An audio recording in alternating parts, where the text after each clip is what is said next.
안녕하십니까. 일산 아파트 거래 1등 한성부동산입니다. 오늘은 그 일산 백마마을 그 주변을 비롯해서 일산 전역에서 지금 전세 대란이 일어나고 있는 원인에 대해서 두 번째 시간으로 알아보도록 하겠습니다. 1탄에서도 말씀드린 것처럼 일단 첫 번째 원인은 창릉 3기 신도시 분양받기 위해서 미리 2년 거주 그 여건을 맞추기 위해서 막 몰려들다 보니까 지금 뭐 일산 동구든 서구든 덕양구든 전세 구하기가 진짜 하늘의 별 따기입니다. 얼마 전까지만 해도 22평 매물이 꽤 있었거든. 한 8건 정도 있었는데 지금 이번 주 들어서 다 소진이 되었습니다. 27평도 있었는데 없어졌고요.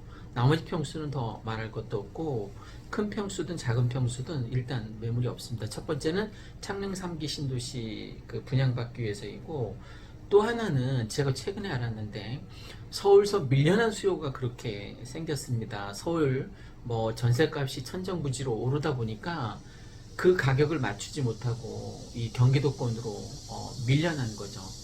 그 사례를 한번 매매가 매수 거래 건수를 한번 알아보겠습니다. 여러분, 서울 사람들이 2020년 상반기 가장 많이 아파트를 매수한 경기도 지역이 어느 지역인지 아십니까? 1위가 고양시입니다. 고양시. 2위가 의정부신가? 네. 아니다. 남양주시다.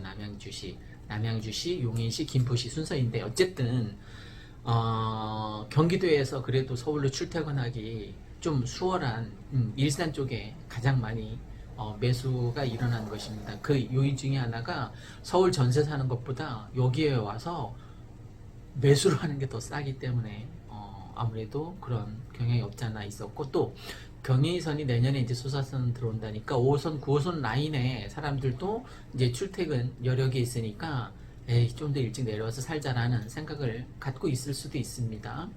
그래서 뭐 이 경의중앙선 같은 경우 백마역에서 이용하면 홍대 입구라든가 신촌이라든가 뭐 청량리역, 서울역 다 편하게 왔다 갔다 할 수 있으니까 아무래도 출퇴근 입지가 아무래도 괜찮은 고양시에 많이 몰려든 것 같습니다. 그러니까 올해 상반기 경기도 아파트를 매수한 서울 그 거주자가 지난해에 비해서 지난해 같은 기간에 비해서 3배 이상 늘었습니다. 서울 아파트 매매 전세가가 굉장히 지속적으로 오르다 보니까 결국 이런 일이 일어났는데, 올 상반기 서울 거주민들이 경기도 아파트 매입 건수는 21,980건 정도 되는데, 이 중 상반기에 거의 작년이 6,743건이었으니까 3배가 훨씬 넘는 거죠. 그죠? 경기도 지역별 매입 건수는 고양시가 2,819건으로 가장 많고, 이어 남양주시가 2,371건, 용인 1,953, 김포 1,504, 수원, 의정부, 부천, 안양, 성남, 광명시 순서대로 집계가 됐습니다. 이처럼 경기도 내 아파트 매입 건수가 급증한 이유는 서울 시내 아파트 구매 부담이 너무 커졌기 때문으로 풀이됩니다.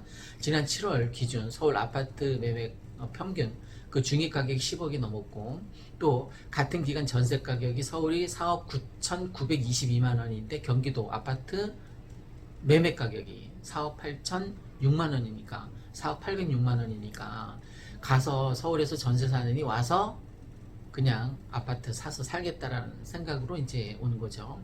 올 상반기에도 서울 집값 상승세가 지속적으로 이어진 데다가 전세 거주 부담까지 이어지면서 서울을 벗어나기 위해서 이제 젊은 층들이 와서 막 매수를 했었던 소위 패닉 바잉이라고 하는.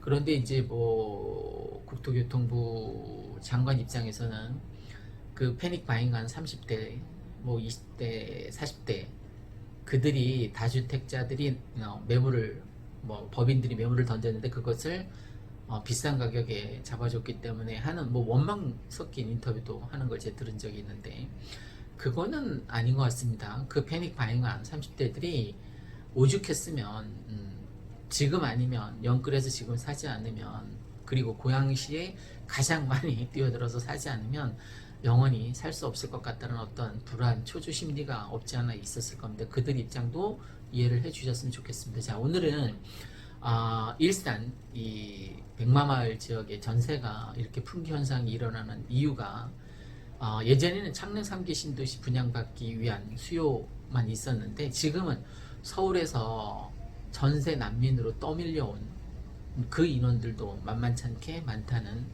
말씀을 드립니다. 빨리 정부에서 잘 주거 안정 대책을 잘 펼치고 국민들도 거기에 호응해서 연착륙 하는 날이 빨리 왔으면 좋겠습니다.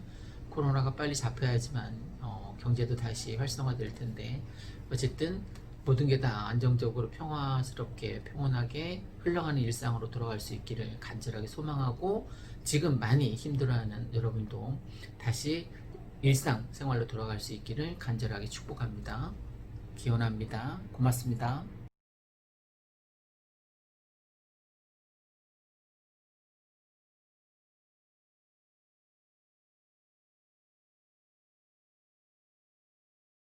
안녕하십니까. 일산 아파트 거래 1등 한성부동산입니다.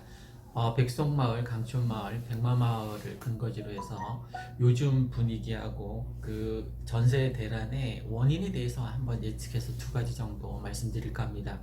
첫 번째, 지금 분위기는 투자자들이 많이 몰려들고 있는 상황입니다. 그래서 전세 끼고 투자하는 경우 그런 케이스가 지금 작년 10월, 11월 뭐 그 분위기에 그만큼은 아니지만 어쨌든 전국에서 많이 몰려들고 있는 현 상태를 한번 알려드렸고 제 개인적인 생각인데 이 전세 대란의 원인이 첫 번째는 그 창릉 3기 신도시에 입주 분양을 받기 위해서 이사를 오시는 분이 많은 것 같습니다.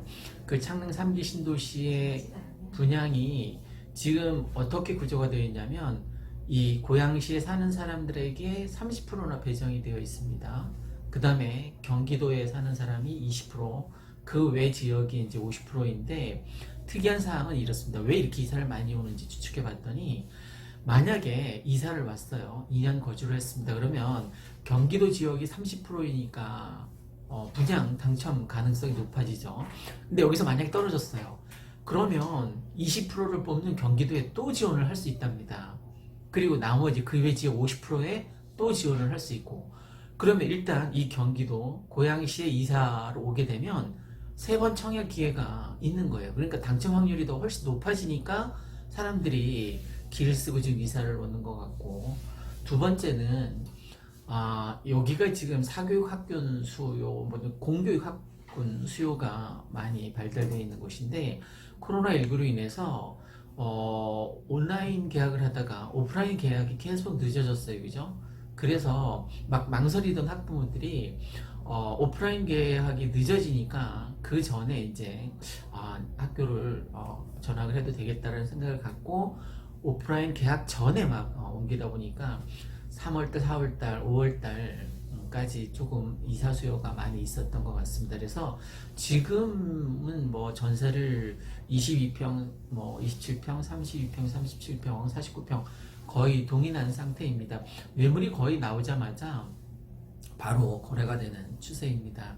자, 오늘은 일산 이 백마마을 전세 대란의 원인이 창릉 3기 신도시 분양을 노리고 이사를 온 수요가 더욱 많아진 것 같고 이런 정책을 왜 정부에서 펴냐면 야, 너 더 이상 이제 서울에서 찌지고 볶고 이렇게 전세 살지 말고 빨리 창릉 3기 신도시 분양받을 생각하고 빨리 이사를 가라 이렇게 독려를 하는 것 같습니다. 그래서 사전 청약제도 그 구천 가구인가 사전 청약제도도 사실은 가점제로 분양을 해야 되는데 어떻게 하겠다고 하죠? 그냥 청약주택 기간수하고 청약 금액 가지고 순위를 따지겠다는 거잖아요. 그죠? 그럼 얼마나 많이 사람들이 몰리겠습니까? 왜 이런 정책을 정부에서 펴냐면 일단 뭐 대박 나야 됩니다.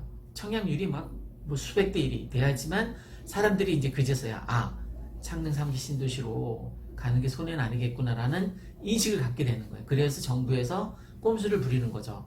그동안은 계속 가점제로 거의 뭐 1순위 아니면 무주택자 뭐 15년 이상 아니면 거의 당첨이 불가능했었는데 주택 청약 그 기간하고 청약 금액만 가지고 순위를 따지겠다고 하니까 이게 분양 뭐 수백 대 1은 될 것 같습니다. 어쨌든 지금 전세 대란의 첫 번째 요인이 창릉 3기 신도시 분양을 노리고 이사 수요하고 3, 4월 달 같은 경우는 특히 오프라인 계약 전에 옮겨온 그 학생들 수요가 아무래도 있었던 것 같습니다. 다음에는 전세 살면 안 되는 이유에 대해서 한번 더 찍어보도록 하겠습니다. 이상 일산 아파트 거래 1등 한성부동산이었습니다. 구독과 좋아요 부탁드립니다. 감사합니다.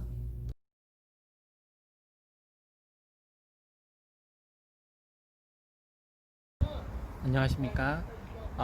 멤버십에 가입해 주시는 여러분에게 진심으로 감사드립니다.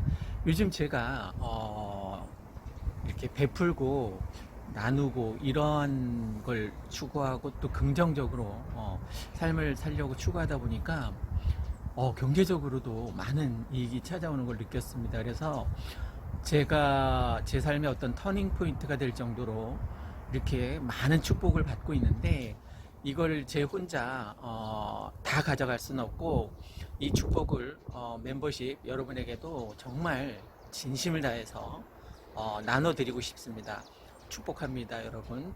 그리고 멤버십으로 후원해 주시는 고객 여러분 한 분 한 분 찾아뵙고 감사하다는 말씀을 드려야 될 텐데 제가 행동으로 좋은 일 많이 하고 나누는 일 많이 하고 그렇게 행동으로 직접 보여드리도록 애쓰겠습니다.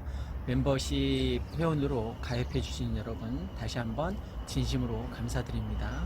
이 세상을 보다 복되고 행복한 세상으로 만들 수 있는 일에 조금이나마 기여할 수 있도록 애쓰겠습니다. 다시 한번 진심으로 감사드립니다. 감사합니다.